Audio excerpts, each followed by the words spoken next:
ಇಟ್ಕೊ.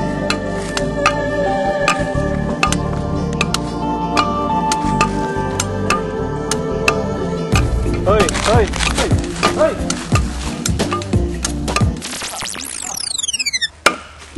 ರೀ ನಿಲ್ಸಿ. ಯಾಕೆ ಇಷ್ಟು ಚೆನ್ನಾಗಿ ಮರ ನೋಡಿತಾ ಇದ್ದೀರಾ? ನಿನ್ಗೆ ಯಾಕೆ ನಿನ್ ಕೆಲಸ ನೀನು ನೋಡ್ಕೋ ಹೋಗು. ಯಾವನು ಬಂದು ತಾಳಕ್ಕಿಂತ ನಮ್ಮ ಮರ ನಮ್ಮ ಸೋದು.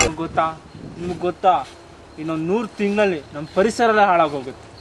ನೀವು ಮಾಡ್ತಾರ ಕೆಲಸ ನೋಡಿದ್ರೆ 100 ತಿಂಗಳು ಬೇಡ, 10 ತಿಂಗಳು ಸಾಕು. 10 ತಿಂಗಳಲ್ಲಿ ನೀವು ಪರಿಸರ ಮಾಡ್ತಾರೆ. ಒಂದು ವರ್ಷಕ್ಕೆ 5% ಟ್ರೀಸ್ ಕಟ್ ಆಗ್ತದೆ. 5% of forest is being destroyed. ನಿಮ್ಗೆ ಗೊತ್ತಿಲ್ಲ, ನಂಗೆ ಗೊತ್ತು. ಇದನ್ನ ಕಳೆಯೋದು ಜಸ್ಟ್ ನಿಮ್ಗೆ 20 ನಿಮಿಷ ಬೇಡ, ಆದರೆ ಇದನ್ನು ಬೆಳೆಸೋದಕ್ಕೆ ಎಷ್ಟು ದಿನ ಆಗುತ್ತೆ? ಅರ್ಥ ಮಾಡ್ಕೊಳ್ಳಿ. ಅರ್ಥ ಆಗ್ತಲ್ಲ ನಿಮಗೆ? ನೀವು 100 ವರ್ಷ ಬದುಕ್ತೀರಾ, ಎಷ್ಟು ಜನಕ್ಕೆ ಊಟ ಹಾಕ್ತೀರಾ? ಈ ಮರ ಎಷ್ಟು ಜನಕ್ಕೆ ಊಟ ಹಾಕ್ತಾರೆ ಅದು ಗೊತ್ತೇನೆ ನಿಮಗೆ?